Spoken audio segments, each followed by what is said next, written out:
राम जी चरित्रवान है, मर्यादा पुरुषोत्तम है। किसी का चरित्र गड़बड़ हो तो राम जी के चरित्र को समझना चाहिए। किसी को अपना चरित्र सुधारना हो तो राम जी के चरित्र को जीवन में उतारना चाहिए। राम जी जैसा महान चरित्र द्वितीय नाश।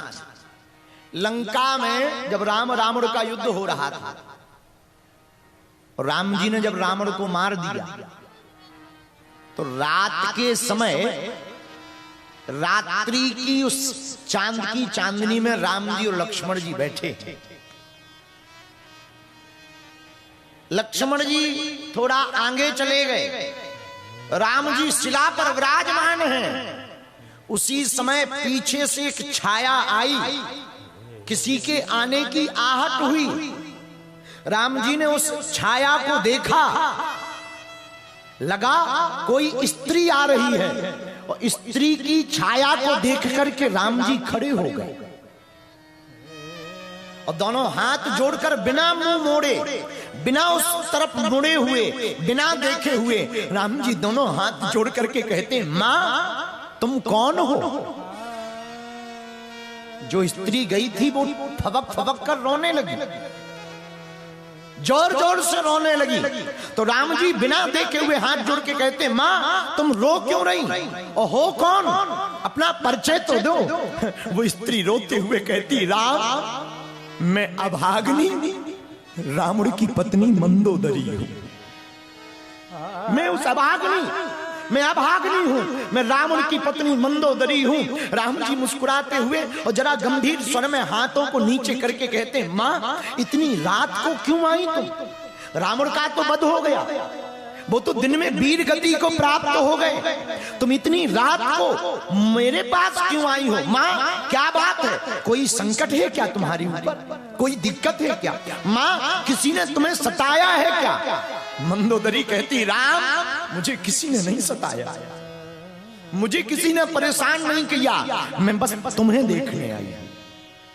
राम जी कहते, मां मुझे क्या देखने आई? मंदोदरी कहती, राम मैं देखने आई हूं कि वो वीर कौन है जिसने मेरे बलशाली पति का वध कर दिया, ऐसे पति का वध कर दिया जिसके सामने पृथ्वी डोलती थी। बड़े बड़े लोकपति, नृपति, इंद्रपति हाथ जोड़कर खड़े रहते थे। वो कौन वीर है और ऐसी उसमें क्या खासियत है, ऐसी कौन सी खूबी है, ऐसे कौन सी कला है, ऐसा कौन सा गुण है जिसने मेरे पति को मार डाला? राम जी विनयी भाव में कहते, मां बताओ आपने अपने पति में और मुझ में क्या ऐसा अंतर देखा जिससे तुम्हारे पति मर गए? इसका निर्णय तुम ही करके बताओ। मेरे पागलों, कथा का जवाब सुनकर के तुम रोमांचित हो जाओगे। मंदोदरी फूट फूट कर रो करके कहती, राम एक मेरा पति था जो दूसरों की स्त्री को अपना बनाना चाहता था, एक राम है जो स्त्री की छाया देख करके मां से संबोधित करता है।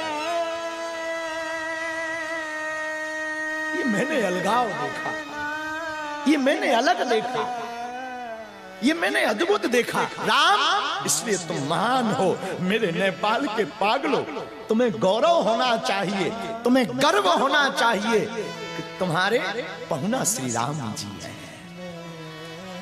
तुम्हारे पाहुने राम हैं। वो राम जिनकी मर्यादा की चर्चा रावण करता है, जिनकी विशालता की चर्चा रावण करता है, जिनकी अद्भुतता की चर्चा। मेरे पागल बुरा मत मानना, रावण बल में बड़ा था, रावण कद में बड़ा था, रावण पद में बड़ा था, रावण की लंका सोने की थी, रावण धन में भी बड़ा था, रावण यश में भी बड़ा था, रावण विद्वत्ता में भी बड़ा था, रावण परिवार में भी बड़ा था, बस कमजोर चरित्र का था, इसलिए उसका विनाश हो गया है। यही मैं तुमको कहना चाहता हूं। शायद तुम्हें हमारी बात बुरी लगेगी पर कथा शिक्षा देती है। मेरे पागलों, तुम कितने भी महान बन जाना, बड़े बन जाना, कद वाले, पद वाले, धन वाले, ऐश्वर्य वाले, सुख वाले, संपत्ति वाले, साधनों वाले बन जाना, पर कभी भी अपने चरित्र को मत गिराना। चरित्र से गिरा हुआ आदमी जिस प्रकार सफेद कपड़े पर गिरी हुई चाय अपने दाग छोड़ देती है, वैसे ही चरित्र से गिरे हुए इंसान का दाग सदा बना रहता है। चाय का दाग नहीं छूटता, उसी प्रकार चरित्र का दाग भी नहीं छूटता। इसलिए मेरे पागलो, तुम्हारा राम कथा सुनना उतना जरूरी नहीं है जितना राम का चरित्र तुम्हारा जीवन में उतारना जरूरी है। तुमने हमारी कथा सुन ली और ताली बजाकर घर चले गए और तुम्हारे जीवन में बदलाव नहीं आया, हिंदुत्व नहीं जगा, सनातन नहीं जगा, तो तुम्हारा कथा सुनना और ना सुनना दोनों समान है। अगर तुमने कथा सुनकर के संकल्प नहीं लिया, अगर तुमने कथा सुनकर के हिंदुत्व एकता का संकल्प नहीं लिया, चरित्र को निर्मल करने का संकल्प नहीं लिया, अपने मन को पवित्र करने का संकल्प नहीं लिया, अपने मन को भगवान में लगाने का संकल्प नहीं लिया, तो तुम्हारा कथा सुनना ठीक वैसा ही है जैसा साउंड के सामने, बॉक्स के सामने कोई भैंस बैठ जाए। इसलिए मेरे पागलों, हमारी बातों को बुरा मत मानना, पर मेरे प्रियजनों, हम हाथ जोड़कर तुमसे कहते, राम जैसा चरित्र दुनिया में कहीं नहीं होने वाला। इसलिए तो तुम्हें गौरव होना चाहिए। लोग हमारे राम जी को तो कोई फल चढ़ाता, कोई फूल चढ़ाता, हम लोग तो उन्हें स्तुति चढ़ाते, श्लोक गाते। तुम लोग तो महान लोग हो, भगवान को गालियां चढ़ाते। नेपाल वाले तो महान लोग हैं, भगवान से ही कह रहे थे आप अयोध्या मत जाओ, पुणे यहीं रह जाओ। राम जी बोले यहाँ रह करके करेंगे क्या? बोले यहाँ खाने को मिलेगी। राम जी बोले क्या? बोले जो यहाँ खाने को मिलेगा वो अयोध्या में नहीं मिलेगा। तो मुस्कुराते हुए राम जी कहते हैं, यहाँ ऐसी कौन सी डिश है जो अयोध्या में नहीं बनती है? मुस्कुराते हुए यहाँ की सखियां कहती हैं, सरकार यहाँ रहोगे तो ससुराल की गालियां खानी पड़ेगी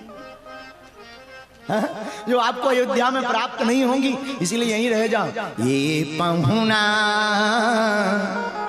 यही मिथिला में रहोना, ये पहुना यही मिथिला में रहोना।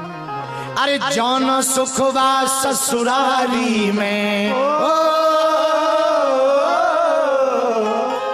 जौन सुखवा ससुराली में, तो न सुखवा कहूना, ये पहुना मिथिला में रहोना, ये पहुना यही मिथिला में रहोना। हनुमान जी माँ से कहते, माँ आप चिंता मत करो, हम अपने आराध्य की सेवा का सुअवसर हमें मिलेगा, हम जाएंगे। लेकिन कौन आराध्य हैं? प्रभु श्री राम आराध्य हैं। कौन राम? जिनका चरित्र निर्मल है।